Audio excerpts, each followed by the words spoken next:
Old claim, the hardest part of launching a new token on Solana isn't writing the code, it's getting noticed.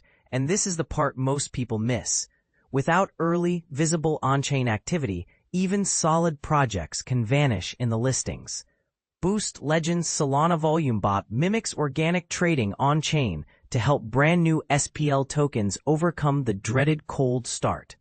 By enhancing volume, wallet diversity, and order book depth, it improves how tokens surface on tools like DexScreener.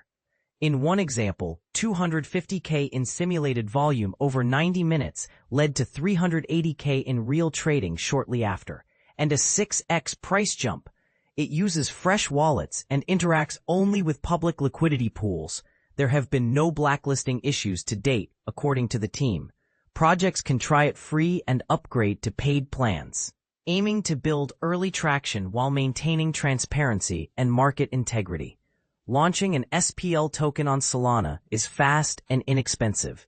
But here's where it gets controversial. Visibility, not technology, often determines early success. New tokens struggle with the cold start problem. Without enough initial trades, unique participants, and depth in the order book, discovery algorithms and dashboards deprioritize them. Platforms like DexScreener tend to feature assets that already show steady activity, 24-hour volume, distinct wallets buying and selling, and consistent trade frequency. Without those signals, promising tokens get buried and rarely attract organic liquidity.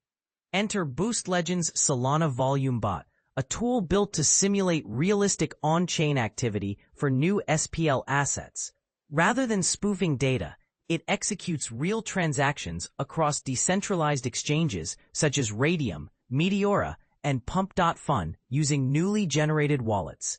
Campaigns are configurable. Teams can choose anything from roughly 100,000 to 10,000 simulated trades and stretch them over windows from 30 minutes up to 7 days. Critically, the bot never requests private keys and interacts only with public liquidity pools, which means user funds stay in their own control.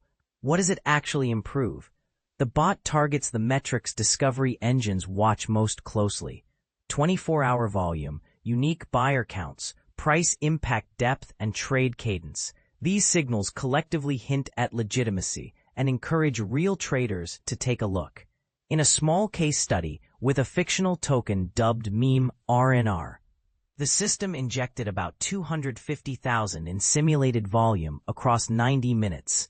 That push helped the token land in DexScreener's trending section, after which roughly 380,000 in organic volume arrived over the next 4 hours.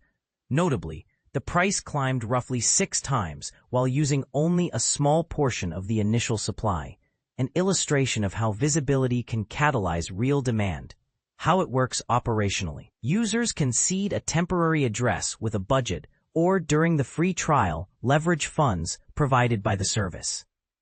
The campaign then breaks that budget into many smaller transactions, spreads them across freshly generated wallets, and staggers them over the selected timeframe to resemble natural trading patterns.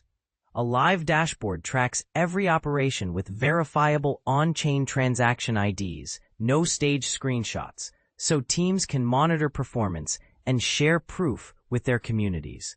But here's where it gets controversial. Does simulated activity cross an ethical line, or is it simply marketing in a hyper-competitive market? The developers emphasize compliance-minded design choices. They report a 2-year history without any blacklisting events, coupled with balanced buy-sell flows to minimize artificial price swings. The service also supports clear labeling of sponsored or simulated volume in community communications, aligning with established practices in both traditional marketing and decentralized finance disclosures. For teams testing the waters, there's a free 25-trade trial through Boost Legend's Telegram bot. From there, projects can opt into paid tiers based on goals, whether that's a brief push to trend on dashboards or a longer campaign to sustain visibility. The stated aim is to break the visibility loop so legitimate projects can reach early adopters more quickly, without sacrificing security or transparency. Thought starter. Is engineered liquidity a fair launch tactic or a slippery slope that blurs the line between discovery and manipulation? Should platforms explicitly flag simulated volume? And would that improve trust or simply push projects to hide it? Tell us where you stand. Support it, reject it, or something in between.